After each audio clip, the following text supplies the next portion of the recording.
Hello বন্ধুরা, আসসালামু আলাইকুম। তোমরা সবাই কেমন আছো? আশা করি ভালো আছো। আমিও ভালো আছি। আজকে আমি ব্রয়লার মুরগি রান্না করব। মুরগির মাংসগুলো আমি কেটে ধুয়ে পরিষ্কার করে নিয়েছি। মাংসগুলো আমি ধোয়ার আগে লেবু মেখে রেখেছিলাম। লেবু মেখে রেখে তারপরে 1 ঘন্টা রেখে তারপরে ধুয়ে নিয়েছি।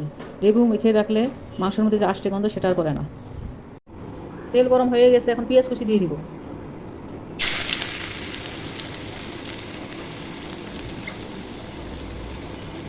পেঁয়াজগুলো ভেজে নিব। পেঁয়াজ ভাজা হয়ে গেছে, এখন আদা রসুন দিয়ে ভেজে নিব। আদা রসুন বাটা এখন ভেজে নিব। আদা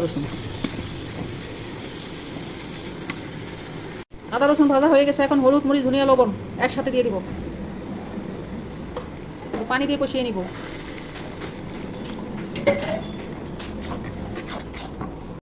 মশলা ভাজা ভাজা হয়ে গেছে, এখন মাংসগুলো ঢেলে দিব। মাংসগুলো ভালো করে নেড়ে ছেড়ে দিব। এখন মশলা দিয়ে দিব, তেজপাতা, লবঙ্গ আর দারচিনি একসাথে ঢেলে দিব। এখন নেড়ে ছেড়ে ঢেকে রাখবো। ঢাকনা উঠে দেখি। এখন জিরার গুঁড়ি দিয়ে দিব। মাংসটা নেড়ে ছেড়ে দিব। এখন ঢেকে দিব। এখন ছোটো এলাচের গুঁড়ি দিয়ে দিব। নেড়ে ছেড়ে ঢেকে দিব।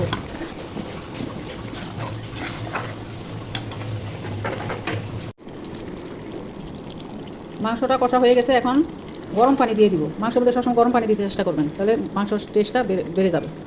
এখন গরম পানি দিয়ে দিব।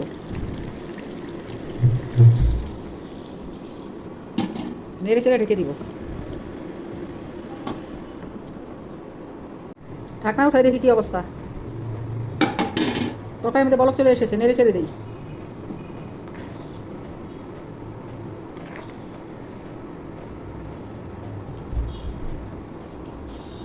ঢাকনা উঠাই দেখি কি অবস্থা।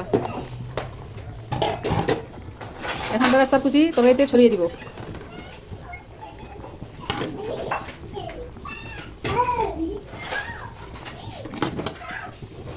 তরকারি এখন ঢেকে রাখা দিব। তরকারিটা হয়ে আসছে, এখন গরম মশলা গুঁড়ি দিয়ে তরকারিটা 5 মিনিট রেখে নামিয়ে নিব।